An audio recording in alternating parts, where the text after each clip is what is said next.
Sebuah kitab karya Syekh Abdul Qadir Al-Jailani berjudul Sirrul Asrar wa Mazharul Anwar Fima Yahtaju Ilaihi Al-Abrar.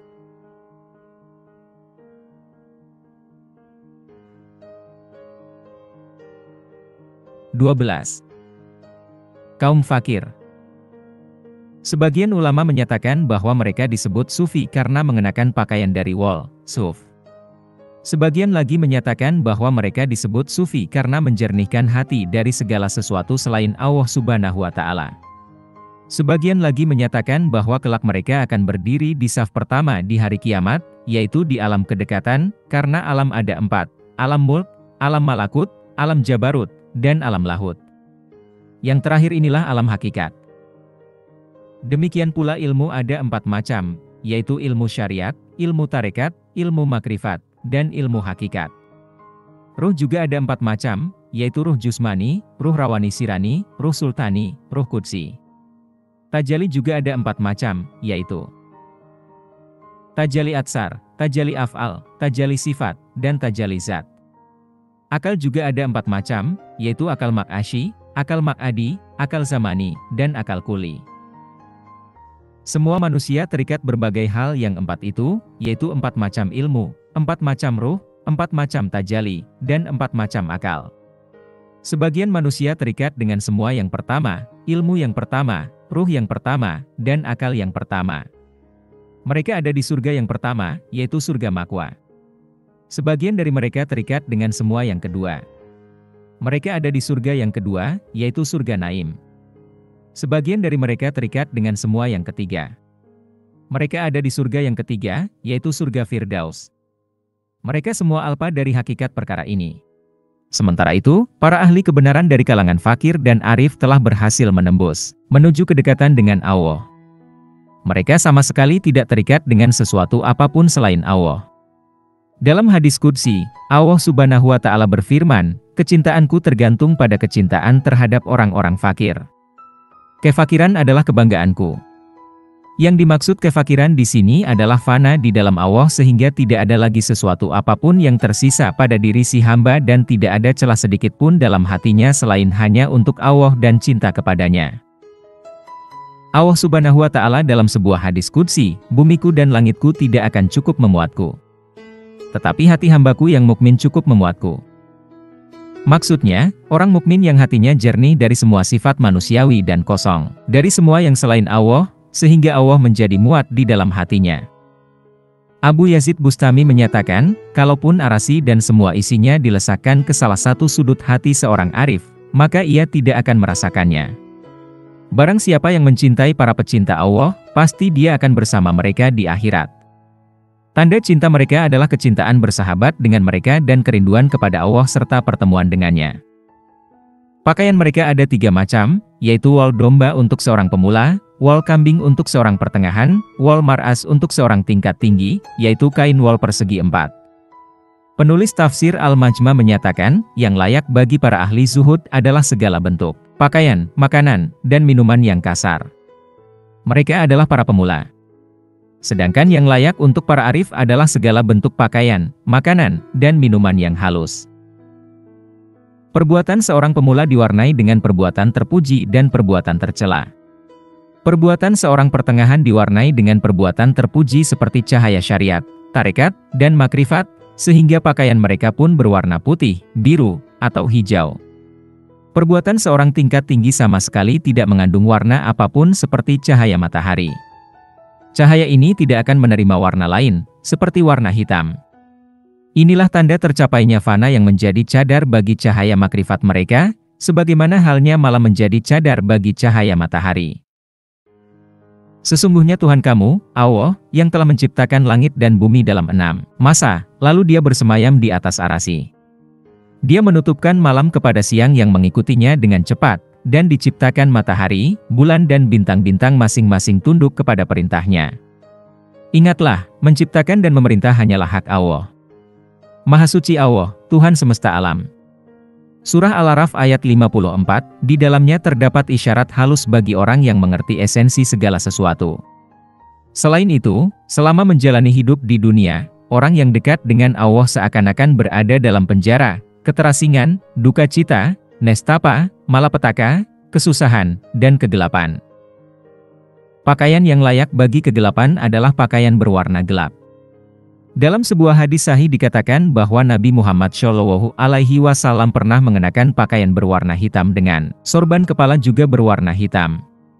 Ini adalah bentuk pakaian malapetaka yang menjadi pakaian bagi orang-orang yang berduka karena telah terpapar oleh cahaya penyaksian, penyingkapan, dan penglihatan, serta dengan kematian kehidupan abadi, seperti rindu, kerinduan, dan Ruh Kudus, serta martabat kedekatan dan sampai kepada Allah. Semua itu adalah musibah terberat sehingga orang yang mengalaminya harus mengenakan pakaian berkabung di sepanjang hidupnya, karena ia telah melewatkan manfaat akhirat. Jika seorang perempuan yang ditinggal mati suaminya saja Allah perintahkan untuk mengenakan pakaian berkabung selama 4 bulan 10 hari, maka wajarlah jika waktu berkabung bagi orang yang kehilangan manfaat akhirat menjadi tidak terbatas. Dalam sebuah hadis disebutkan, kefakiran adalah hitamnya wajah di dunia dan akhirat. Maksudnya, orang yang menjadi fakir tidak dapat menerima warna apapun selain hanya cahaya wajah Allah Subhanahu wa Ta'ala. Warna hitam memiliki kedudukan seperti sebuah tahi lalat yang melekat di wajah yang rupawan yang membuat keindahan dan kerupawanannya kian bertambah. Ketika para ahli kedekatan melihat keindahan wajah itu, maka cahaya mata mereka tidak akan dapat menerima apa-apa selain Allah Subhanahu wa Ta'ala, sebagaimana mereka juga tidak akan melihat apapun selain Allah dengan rasa cinta. Kecintaan dan objek pencarian mereka hanya Allah Subhanahu wa Ta'ala, baik dunia maupun di akhirat. Mereka sama sekali tidak memiliki tujuan apa-apa selain Allah, karena Allah telah menciptakan manusia untuk mencapai makrifat. Dengan demikian, manusia wajib mengejar tujuan penciptaannya di dunia dan akhirat, agar ia tidak menyia-nyiakan umumnya dengan melakukan sesuatu yang tidak berguna baginya, dan tidak menyesal selamanya setelah kematian datang disebabkan tindakan menyia-nyiakan hidupnya. 13. Penyucian jiwa. Penyucian adalah pembersihan diri. Ada dua macam kesucian, yaitu kesucian lahir yang diperoleh dengan jalan penyucian yang diperintahkan agama, seperti wudhu dan mandi, serta kesucian batin, yang diperoleh melalui kesadaran dan pertobatan atas segala kotoran dan dosa. Kesucian lahir akan terwujud bila kita sungguh-sungguh bertobat. Penyucian batin membutuhkan bimbingan ruhani dari seorang guru. Menurut hukum dan ajaran agama, seseorang menjadi kotor dan batal wudhunya jika materi tertentu seperti kotoran, air kencing, muntah, angin kentut, darah, sperma, dan sebagainya, keluar dari tubuhnya. Ia harus berwudu kembali. Jika yang keluar adalah sperma dan darah haid, ia wajib mandi. Pada kasus yang lain, bagian tubuh tertentu, seperti tangan, siku, wajah, dan kaki, harus dicuci. Muhammad SAW bersabda, setiap kali seseorang membarukan wudunya, Allah memperbarui imannya sehingga cahaya imannya kembali cerah dan bertambah terang. Dalam hadis yang lain ia bersabda, wudu adalah cahaya di atas cahaya. Sebagaimana kesucian lahir, kesucian batin pun dapat hilang, mungkin lebih sering, disebabkan oleh akhlak yang buruk, perilaku yang hina, serta tindakan dan sikap yang membahayakan, seperti angkuh, sombong, berdusta, menggunjing, memfitnah, iri hati, dan amarah. Tindakan yang dilakukan indera, baik yang disengaja maupun tidak, dapat merusak jiwa, mulut yang makan makanan haram, bibir yang berdusta dan mengumpat, telinga yang mendengarkan gunjingan atau fitnah, tangan yang melukai, atau kaki yang mengikuti kezaliman. Zina, yang termasuk perbuatan dosa, tidak hanya dilakukan di atas tempat tidur, karena, seperti sabda Muhammad SAW, mata juga dapat berzina.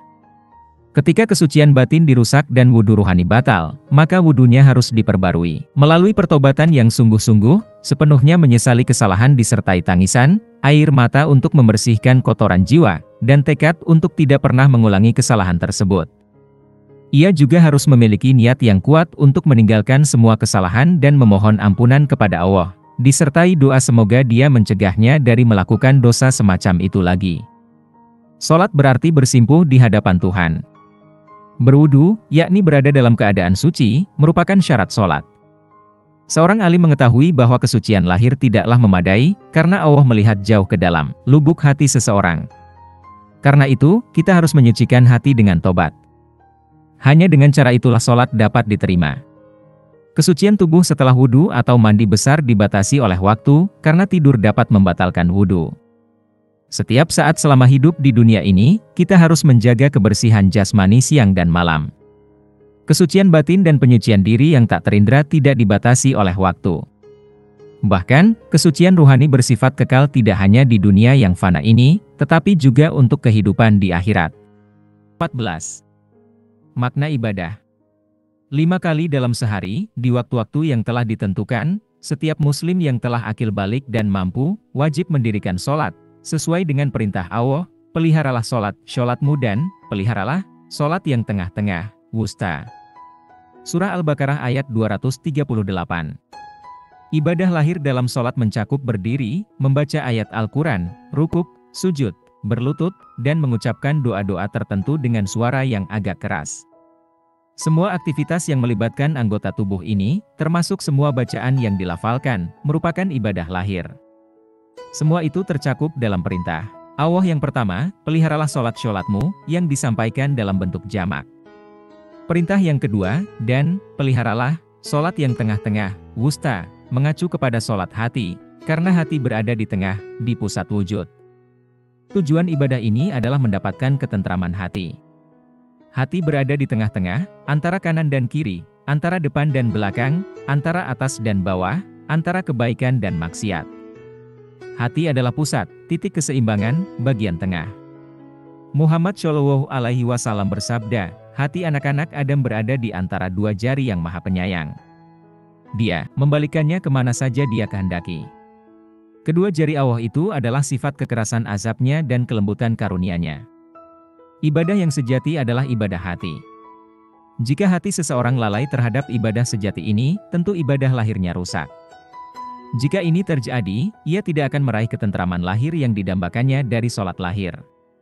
Karena itulah Muhammad Shallallahu Alaihi Wasallam bersabda, ibadah hanya mungkin dilakukan dengan hati yang khusyuk. Sholat adalah doa makhluk kepada Khalik, pertemuan hamba dengan Tuhan, pertemuan yang berlangsung dalam hati. Jika hati tertutup, lalai, dan mati, ibadahnya menjadi kehilangan arti. Tak ada kebaikan sholat semacam itu. Sebab, hati merupakan inti lahir, tempat bergantung segala sesuatu yang lainnya. Muhammad Shallallahu Alaihi Wasallam bersabda, ada segumpal daging dalam tubuh manusia. Jika ia baik, baik pula seluruh dirinya, jika ia rusak, rusaklah seluruh dirinya. Ketahuilah, segumpal daging itu adalah hati. Sholat yang diwajibkan oleh agama harus dilaksanakan pada waktu yang telah ditentukan. Dalam sehari semalam, ada 5 waktu. Sholat yang paling utama dilakukan di masjid secara berjamaah, seraya menghadap kiblat, disertai hati yang ikhlas tanpa hasrat dipuji atau memamerkan diri. Berbeda dengan ibadah lahir, ibadah batin tak mengenal waktu dan tanpa akhir. Ibadah batin dapat dilakukan sepanjang umur, di dunia dan di akhirat. Masjidnya adalah hati. Berjamaah dalam ibadah batin dilakukan dengan menghimpun semua kekuatan batin untuk bersama-sama mengingat dan melafalkan nama-nama Allah dalam bahasa alam batin. Imamnya adalah tekad yang kuat. Arah kiblatnya adalah Allah yang Maha Esa, yang ada di mana-mana, beserta segala sifat dan keindahannya yang kekal. Hati yang sejati adalah hati yang dapat menunaikan sholat semacam itu. Hati seperti ini tak pernah tidur apalagi mati. Ia selalu dalam keadaan beribadah. Orang yang memiliki hati seperti ini, baik ia sedang tidur maupun terjaga, senantiasa dalam keadaan beribadah. Seumur hidupnya ia menjalankan ibadah batin, yang tanpa suara, tanpa gerakan, termasuk rukuk, sujud, atau duduk. Sholat batin seperti ini dipimpin dan diimami langsung oleh Muhammad Shallallahu Alaihi Wasallam. Ia beribadah seraya mengatakan kepada Allah Subhanahu wa Ta'ala, hanya kepadamu kami menyembah dan hanya kepadamu kami memohon pertolongan. Surah Al-Fatihah ayat 4. Ayat ini menggambarkan tingkatan manusia sempurna, yang telah melampaui makom fana, atau sirna dari segala yang bersifat material, menuju tingkatan keesaan. Mengenai makom ini, Muhammad Shallallahu Alaihi Wasallam bersabda, para nabi dan orang yang dicintai Allah melanjutkan ibadah mereka di dalam kubur seperti yang mereka lakukan di rumah mereka saat masih hidup di dunia. Dengan kata lain, hati yang terus hidup melanjutkan ibadah dan sholatnya kepada Allah Subhanahu wa Ta'ala, bahkan setelah kematian raganya. Sholat menjadi sempurna ketika ibadah lahir dan ibadah batin telah menyatu. Itulah ibadah yang sempurna, yang akan dibalas dengan balasan yang sangat agung. Dari sisi ruhani, ibadah ini akan mengantarkan manusia ke alam, kedekatan dengan Allah. Dari sisi lahir, ia mengantarkan manusia ke tingkat kemungkinan yang tertinggi. Di alam lahir, ia tampil sebagai hamba yang taat kepada Allah. Di alam batin, ia menjadi orang berilmu yang telah mencapai makrifat kepada Allah. Jika ibadah lahir tidak menyatu dengan ibadah batin, maka segala bentuk ibadahnya menjadi cacat. Balasan yang didapatnya hanyalah kenaikan derajat. Ibadah itu takkan mengantarkan manusia ke alam ketuhanan. 15. Kesucian manusia sempurna. Penyucian jiwa dilakukan untuk mencapai sifat-sifat ilahi dan menggapai alam zat.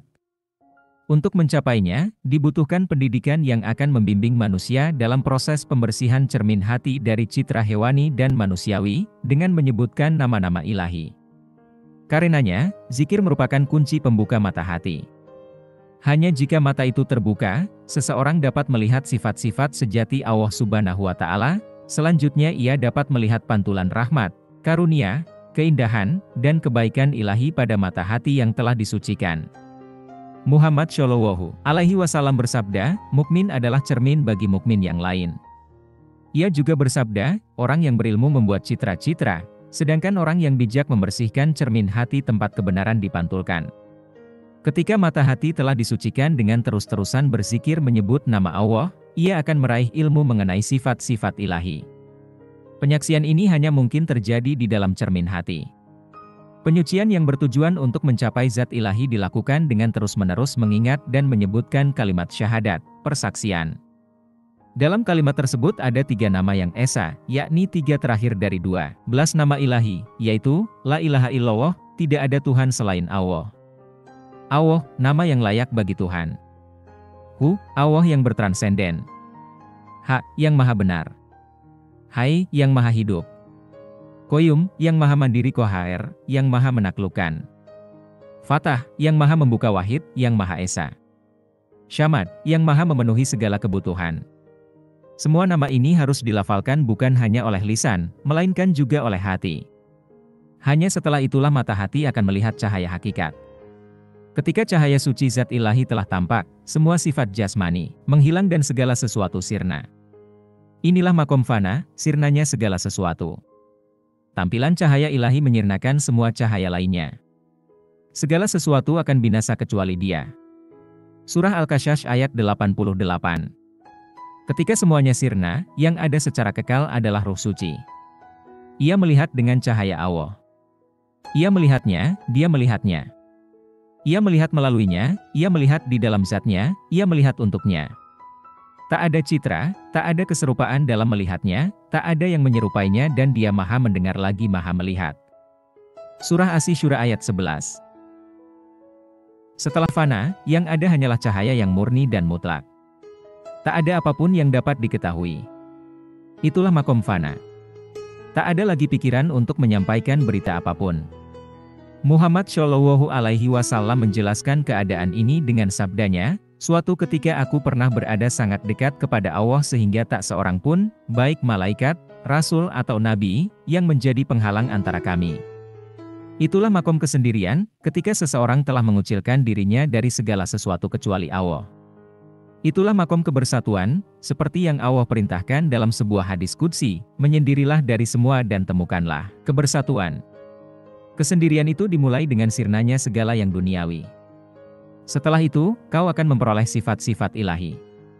Itulah makna sabda Muhammad Shallallahu Alaihi Wasallam, hiasi dirimu dengan sifat Allah. Sucikanlah dirimu, benamkanlah dirimu dalam sifat-sifat Allah. 16. Zakat dan sedekah.